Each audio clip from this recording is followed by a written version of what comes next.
Us right now to talk more about this is former Trump campaign manager and Avenue Strategies partner Corey Lewandowski. Corey, good to see you. Thanks so much for joining us. Good morning. Happy Merry Christmas. And to you. What do you make of these recent additions to the president-elect's team? Can you characterize for us how you see this new leadership taking a hold?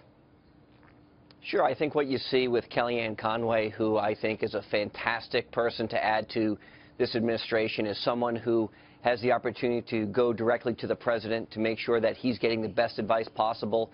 Kellyanne Conway has been someone who's known the president for a long time, has a long-established relationship with him, and he values that type of input. And if you look at the people that the president-elect is putting around him, it's the people that he has known and are experts in their field. If you look at Carl Icahn, if you look at a number of these positions that he's filled out in the cabinet, these are the very, very best that our country has to offer. That's who he's surrounding himself with, and that's why he's going to be so successful. Well, are you going to go for the press communications job?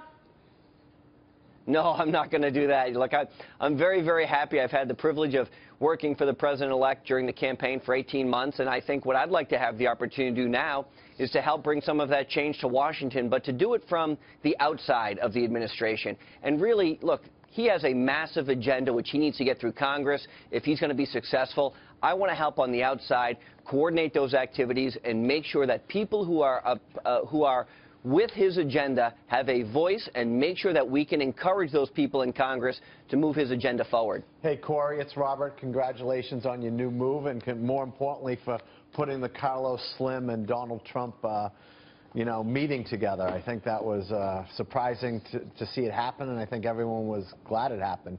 Tell us about your new firm. Is it going to be a lobbying firm? I know that there's all this, nervousness about access and things like that. So if you can frame it for us so we can make sure we have the facts right. Sure. Look, the firm is designed to do two things. One, I think we have a comparative advantage when it comes to candidates who are seeking office that might be in competitive primaries. And when you look at the electoral map in 2018 and the number of senators, particularly on the Democratic side, that are going to be up for re-election, we want to make sure that those Republicans that are going to be running are going to be supporting President Donald Trump's agenda. So we're going to do some political consulting, hopefully, with those candidates who support the Trump agenda so that we can help them get to Congress and be successful to move the president's agenda forward. That's the first thing. The second thing is, what we know is change is coming to Washington. A number of corporations are going to be involved with decisions, and hopefully we're going to reduce the amount of government burden that these companies have to go through, reduce the burden on small businesses. But the biggest issue that we hear from corporations is they don't know who to talk to in the government. They can't get a fast answer. Businesses don't have the luxury of waiting for the government year after year after year to give them an answer. So if we can be successful in bringing that change to Washington, which streamlines the government and allows corporations to better understand what the rules and regulations are in a quicker manner, that's where I think we can be very successful. Right, but Corey, you didn't answer. So will your firm be doing lobbying? I will not be a registered lobbyist. I've been very clear about that. Now, if we are fortunate enough to get some clients who need lobbying activities, we'll be happy to refer them to people who will be registered lobbyists, but I will not be a registered lobbyist moving forward. I want to go back to something that Robert brought up, and that is obviously your business partner, Barry Bennett, said that you brokered the meeting between President-elect Trump and Carlos Slim. What will your role be in fostering this relationship? Why did you find that to be an important meeting to set up?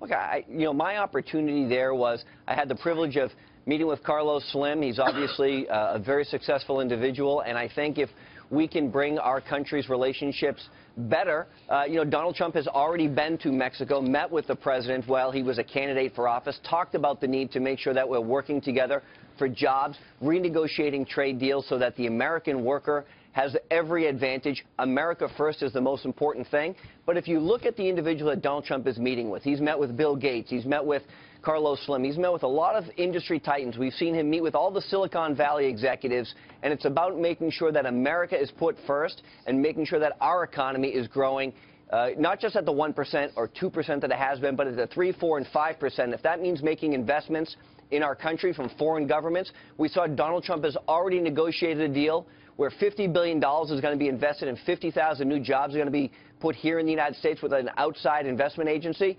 That's what Donald Trump does. He brings people together for the good of the country, and this is one of those people. But is Carlos Slim ready for a redo of NAFTA? Look, I don't speak for Carlos Slim, but what I think we do know from Donald Trump is that he's going to look at these trade deals that have not been advantageous to the American people, and he's willing to put things on the table that no other administration has done. That is what the people have elected him to do, to take a look at the way Washington works, turn it upside down, and make it work for the American people for a change, and not others. Corey, Steve here. Good to see you again. From what you described, it looks to me like this role that you've created here is going to be incredibly important, because having been inside government trying to change things, I know that you just can't do it from within. You need the support from outside. And it sounds to me like what you're talking about is really mobilizing the movement that you created during the campaign and turning that into something real for years down the road to help achieve the agenda that you campaigned for. Does that sound like your plan? Steve, you're exactly right, and it's great to see you, too. You know better than anybody the importance of the grassroots and grass-top activities, particularly when you have a big issue like you had in Brexit, like we had with Donald Trump. Donald Trump created a movement that was outside of the traditional Republican Party and the Democratic Party.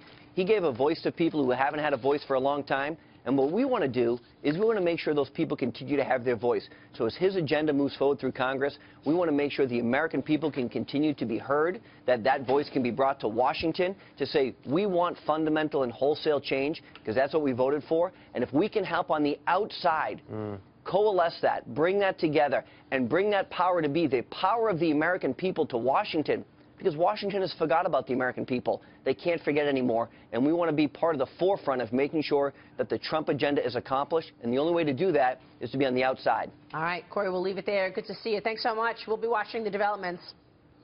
Thank you. Corey Lewandowski there.